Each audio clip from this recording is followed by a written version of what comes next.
Hello everyone.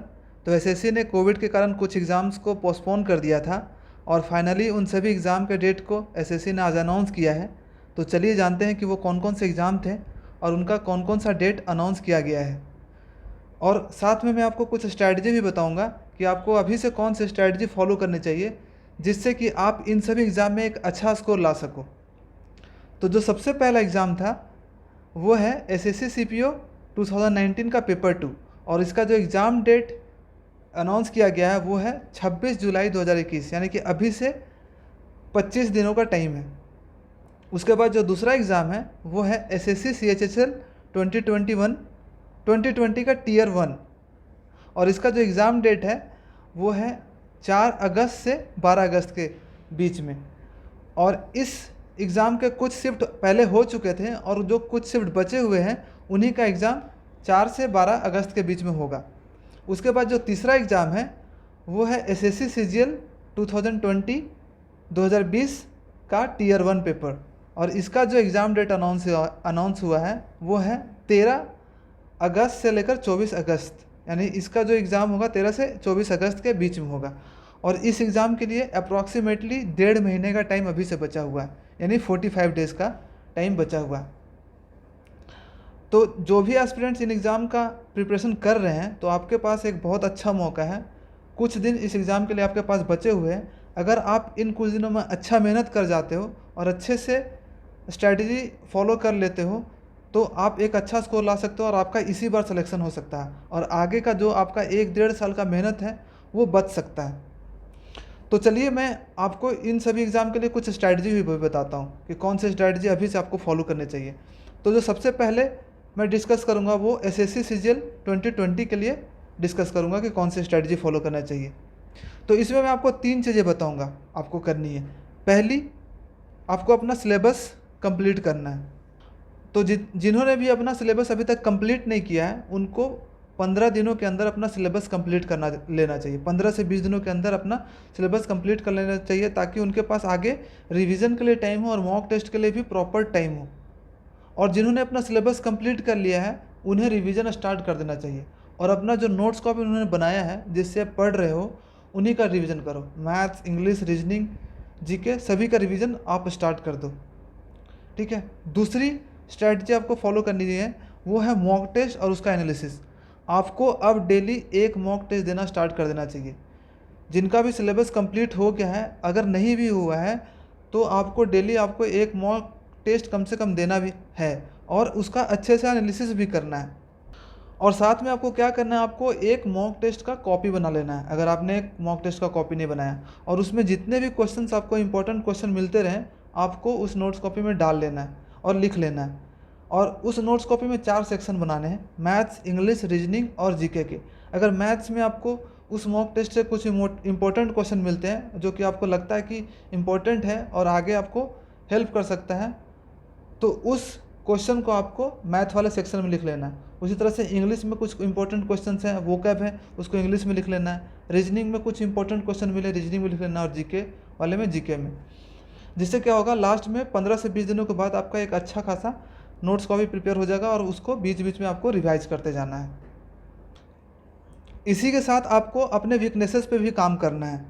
जैसे कि अगर आपके मॉक टेस्ट में हमेशा किसी पर्टिकुलर चैप्टर के क्वेश्चन छूट रहे हैं, मान लीजिए आपका अलजेब्रा का चैप्टर का क्वेश्चन छूट रहा है, तो आपको अलजेब्रा में 3-4-5 दिन टाइम देना है, उसको स्ट्रॉन्ग करना है और वापस आगे बढ़ना है। अगर इंग्लिश में कोई पर्टिकुलर चैप्टर जैसे प्रीपोजिशन हो गया या फिर पैसेज आपसे के क्वेश्चन गलत हो रहे हैं तो आपको उसको जाकर कुछ दिनों तक वर्क करना है, इम्प्रूव करना है और उसके बाद आगे बढ़ना है। तो जितने भी वीकनेसेस आपको मिलते जाएँ उसको धीरे धीरे करके रिमूव करते जाना है। तो ये सब चीज़ें आपको मॉक टेस्ट पे ध्यान रखना है और साथ में अपने मार्क्स को भी ट्रैक करना है कि आपका जो मार्क्स आ रहा है और आपका जो टारगेट है उसमें कितना डिफरेंस है, आप इस डिफरेंस के गैप को कैसे कम कर सकते हो। और एनालिसिस आपका बहुत अच्छे से होना चाहिए। अगर आप 1 घंटे मॉक टेस्ट में देते हो तो 1 से 1.5 घंटे एनालिसिस में भी दो। ठीक है। तो ये काम आपको ज़रूर करना है। और अगर जब आपका लास्ट टाइम बचता है, 15 से 20 दिन टाइम बच जाता है एग्ज़ाम के लिए, तो आपको उस टाइम पे 2 मॉक टेस्ट देना स्टार्ट कर देना चाहिए। आप जितने मॉक टेस्ट दे सकते हो और साथ में उसका एनालिसिस। और जो तीसरा काम आपको करना है वो है कुछ इंपॉर्टेंट चीज़ें होती हैं जो आपको डेली करनी है। जैसे कि आपको मैथ्स का फॉर्मूला का कॉपी बना लेना है और मैथ्स के फॉर्मूला को डेली आधे घंटे रिवाइज करना है। मेंसुरेशन का हो गया, अलजेब्रा का फार्मूला हो गया, ट्रिग्नोमेट्री का फार्मूला हो गया, इनके फार्मूला का कॉपी बना लेना है और उसको रिवाइज करना है। फार्मूला का अगर आपको एक फार्मूला का कॉपी का हेल्प चाहिए तो मैंने अपना फार्मूला का जो कॉपी बनाया था वो मैंने अपने टेलीग्राम चैनल पे डाल दिया है। आप जाकर वहाँ से उसके पीडीएफ को डाउनलोड कर सकते हो और टेलीग्राम चैनल का लिंक मैंने डिस्क्रिप्शन में डाल दिया है। आप वहाँ से टेलीग्राम चैनल ज्वाइन कर सकते हो और वहाँ से उसे अपने फार्मूला को इम्प्रूव कर सकते हो और याद कर सकते हो। उसके बाद जैसे इंग्लिश में आपको डेली वोकैब का प्रैक्टिस करना ही है, रिवीजन करना ही है। वोकैब में synonym, antonyms, one word substitution, idioms and phrases, ये सब डेली आपको आधे घंटे टाइम देकर रिवाइज करना है, क्योंकि ये सब चीज़ें बहुत जल्दी हम लोग भूलते हैं। और साथ में आपको क्या करना है, कैलकुलेशन पे काम करना है। रोज़ 15 मिनट आपको कैलकुलेशन पे भी काम करना है। और साथ में कुछ चीज़ें जैसे स्क्वायर हो गया, क्यूब हो गया और टेबल हो गया, इन सब चीज़ों को डेली टाइम देना, जिससे ये आपका धीरे धीरे इम्प्रूव होता जाए। तो ये सब चीज़ें जो भी सीजीएल की तैयारी कर रहे हैं उसको ज़रूर करना है, ठीक है। उसके बाद आते हैं एसएससी सीएचएसएल एग्ज़ाम के लिए स्ट्रैटेजी। तो इसके लिए मैंने एक वीडियो बना दिया था कि आपको कौन सी स्ट्रैटेजी फॉलो करनी चाहिए इस बार के एसएससी सीएचएसएल के लिए, और उसका लिंक मैंने यहाँ पे ऊपर में डाल दिया है, आपको दिख जाएगा लिंक। और साथ में आपका जो सीजीएल का स्ट्रैटेजी है वो भी आपको फॉलो करना है।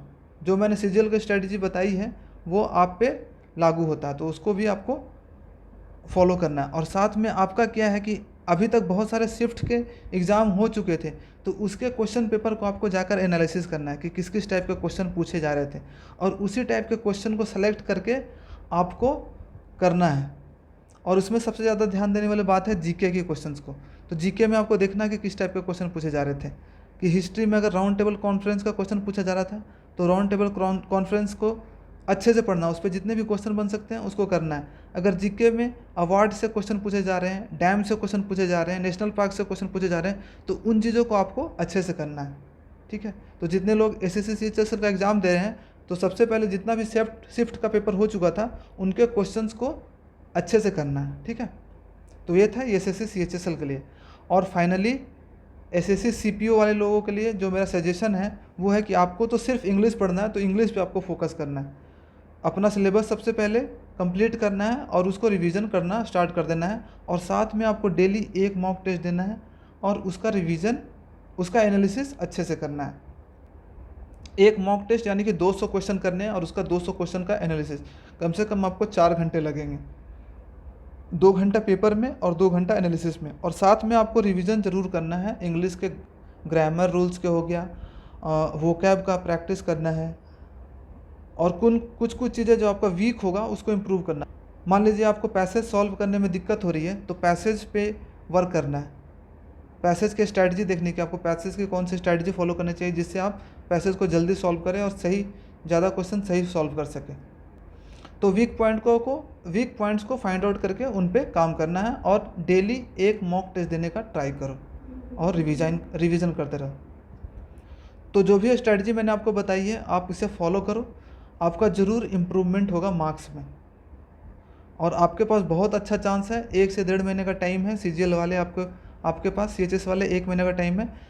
आप अभी से कुछ दिन डेडिकेटेड पढ़ाई कर दो और आपका इसी बार सिलेक्शन होने का चांसेस बहुत अधिक है।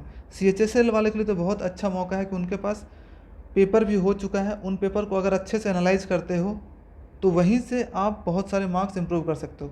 मेरा जो वीडियो है जो एसएससी सीएचएसएल के लिए बनाया था वो ज़रूर देखना, उसमें मैंने इन सारी चीज़ों को डिटेल में डिस्कस किया है, ठीक है। तो आप सभी पढ़ाई में लग जाओ, बहुत अच्छा चांसेस है सभी के लिए। All the best those who are going to give this examination, और बेस्ट विशेस मेरी तरफ से। आप सभी का सिलेक्शन हो, आप सभी का एग्ज़ाम अच्छे से जाए। Thank you so much for watching this video.